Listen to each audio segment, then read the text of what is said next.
এই শাহ আমানত সাবিরেরা তাদের যখন অর্থের প্রয়োজন হতো সেক্ষেত্রে হিন্দুদের দোকানপাট লুট করতো এবং দ্য ডিসেন্টের প্রতিবেদন উঠে আসছে ফাতাহ কমব্যাট সিস্টেম নামের এক ইসলামী মার্শাল আর্ট সংগঠনের প্রতিষ্ঠাতা শাহ আমানত সাবির সহ আরও 5 উগ্রপন্থী যুবককে গ্রেফতার করেছিল পুলিশ কিছু সন্দেহের ভিত্তিতে।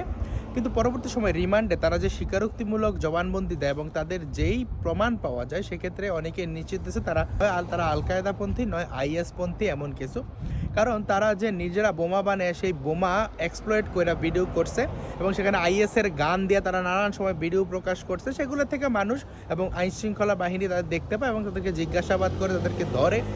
কিন্তু সবচেয়ে দুঃখের বিষয় তাদের যখন ধরে তখন ইসলামপন্থী অ্যাক্টিভিস্ট সহ বেশিরভাগ মুসলিম সম্প্রদায়ের যারা অ্যাক্টিভিস্ট আছে তারা বলছে যে দাড়ি টুপি নিয়ে নাকি তারা মার্শাল আর্ট প্র্যাকটিস করলে সেটা দোষ হয়, কিন্তু মন্দিরে নাকি আত্মরক্ষা বিষয়ক সেমিনার দিলে সেটা দোষ হয় না।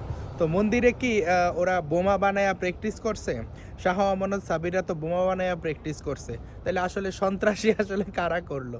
এসব উগ্রপন্থীদের প্রতি ধর্মীয় সেন্টিমেন্টে সিম্পেথি আদায় আসলে কতটা লজ্জাজনক এবং কতটা সমাজের জন্য বিপজ্জনক এই ব্যাপারটা নিয়ে আজকের এই ভিডিও। এবং দেখেন তারা কিন্তু কি করতো, ইসলামকে সামনে রাখা পিছনে তারা তাদের যে উগ্রপন্থা সেটার পরিচালনা করতো। এই শাহ আমানত সাবিরেরা তাদের যখন অর্থের প্রয়োজন হতো সেক্ষেত্রে হিন্দুদের দোকানপাট লুট করতো এবং দ্য ডিসেন্টের প্রতিবেদন উঠে আসছে 2025 সালে এক হিন্দু ব্যবসায়ী কমল বিশ্বাসের ব্যবসা দেখা তাকে জিম্মি করে তার বাইক লুট করে ডাকাতি করে সেই টাকা দিয়ে তারা নাকি উগ্রপন্থার কাজ করে এবং তারা সেটার নাম দিয়েছে সারিয়া।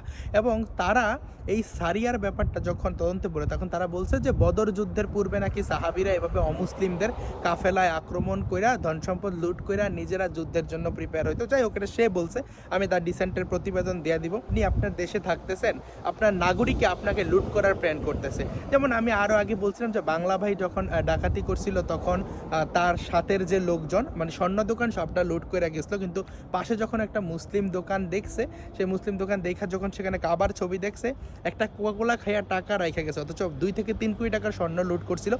বিরোধ করছিলাম সেই টপিকটা নিয়ে, আমি এটার কমেন্ট বক্সে লিঙ্ক দিয়ে রাখবো। আপনি চিন্তা করেন যে আপনি একটা দেশে ব্যবসা করতেছেন, শুধুমাত্র আপনি সংখ্যায় কম, এর জন্য আপনার সহনাগরিক যারা তারা চায় যে আপনাকে লুট করা, আপনার ব্যবসা প্রতিষ্ঠান লুট করা নাকি তার ধর্ম অনুযায়ী যায়। আমরা যখন বলি যে বাংলাদেশে যে টিএমডি হ্যাশট্যাগ ক্যাম্পেন অর্থাৎ টোটাল মালাউন ডেথ যে হ্যাশট্যাগ ক্যাম্পেন মানে হিন্দুদের গণহত্যার যে ক্যাম্পেন চালানো হয়েছে সেটার পিছনে জঙ্গিবাদী গ্রুপ আছে, সবাই বলে বাংলাদেশে কোনো জঙ্গি নেই। দেখেন হিন্দু দোকান যখন একটা লুট হয় আমরা যখন বলি এটা সন্ত্রাসবাদ, এটা ধর্মীয় নিপীড়ন হিন্দুদের উপরে, তখন তারা বলে কোথায়, এটা তো সবার উপর হয়। ভাই দেখেন মানে সিরিয়াল কইরা এটা পশ্চিমবঙ্গেও হয় যে 5টা হিন্দু দোকান লুট করছে পাশের মুসলিম দোকান লুট করে না, কারণ তারা ভাবে এটা সারিয়া। হ্যাঁ, যেটা শাহ আমানত সাবির নিজেই বলছে, আমি প্রতিবেদনের লিঙ্কে আপনারা দেখতে পাবেন যে যারা অমুসলিম যে অমুসলিমদের ধন সম্পদ লুট করা।